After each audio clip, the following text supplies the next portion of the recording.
Halo sahabat trader, bertemu lagi dengan saya Mega Santigea, staf trader support di PT Pelatihan Profit Internasional. Kali ini kita akan berbincang-bincang dengan Mas Rizky sebagai riset. Ada beberapa pertanyaan yang akan saya sampaikan ke Mas Rizky dan biar sahabat trader bisa tahu dan bisa mempelajarinya bersama-sama. Baik Mas Rizky, saya akan bertanya ke Mas Rizky tentang indikator. Yang pertama Mas, saya mau bertanya, indikator itu apa sih Mas dan apa yang dimaksud dengan indikator? Oke, baik, terima kasih Mbak Mega. Jadi indikator di dalam trading ini merupakan alat bantu atau tools yang membantu para trader untuk menganalisa teknikal dalam trading. Entah itu dalam trading forex, kripto, dan saham.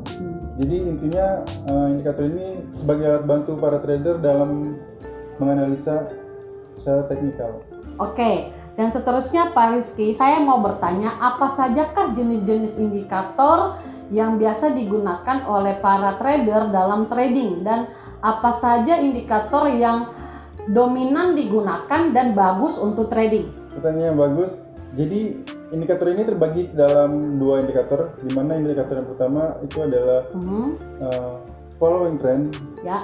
dan yang kedua itu ada oscillator indikator. Jadi yang pertama ini yang dimaksud dengan following indikator, di mana indikator ini memberitahu kepada kita kemana arah pergerakan harga yang sedang terjadi pada saat itu. Tetapi indikator ini tidak bisa memprediksi kemana arah selanjutnya. Jadi dia hanya memprediksi pada saat sekarang harga itu terjadi di mana. Entah itu bullish, entah itu bearish, atau entah itu lagi sideways. Dia hanya memberi kita informasi harga pada saat sekarang, tidak bisa memprediksi kemana arah selanjutnya. Itu untuk following trend. Dan jadi dalam indikator following tadi itu ada exponential moving average, kemudian Bollinger Band, MACD, dan ADX. Dan yang kedua itu adalah indikator oscillator, di mana indikator oscillator ini dia tidak bisa melihat pergerakan harga, tapi dia melihat kekuatan harga saat itu. Kalau yang pertama memberitahu informasi kemana arah pergerakan harga saat itu, kalau yang kedua ini dia melihat kekuatan pasar yang sedang terjadi.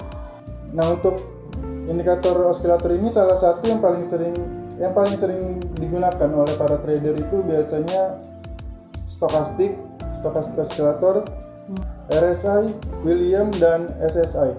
Jadi untuk indikator oscillator itu biasanya indikator-indikator itu yang sering digunakan.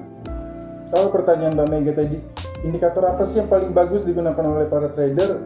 Itu biasanya kalau saran saya, untuk menggunakan indikator kita harus menggabungkan antara trend following yang sedang terjadi dan indikator oscillator.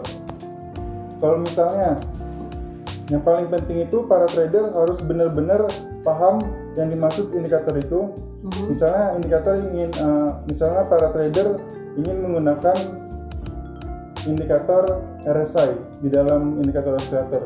Jadi dia harus tahu secara detail yang dimaksud dengan RSI itu dan cara open position seperti apa. Kemudian dia juga harus tahu untuk trend indikator. Jadi kedua indikator itu bisa dikombinasikan.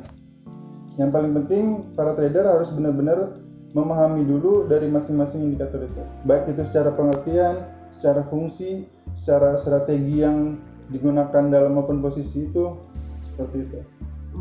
Baik Pak Rizky, jadi saya juga mau bertanya nih Pak Rizky, jadi ketika seorang trader lagi trading, jadi dia bisa mempergunakan indikator lebih dari satu atau tidak. Terus apakah indikator itu menentukan profit baik atau tidak Pak? Oke, yang sudah saya jelaskan tadi di awal bahwa indikator ini tidak menjamin apakah trading kita akan selalu profit. Oh begitu, baik. Tapi karena indikator ini sebagai alat bantu untuk kita menganalisa secara teknikal, maka itu secara lebih dalam trading itu membantu sekali. Jadi penggunaan indikator ini akan lebih baik jika menggunakan dua, tapi jangan terlalu banyak. Karena semakin banyak indikator yang kita gunakan, itu akan semakin sulit untuk kita menganalisanya.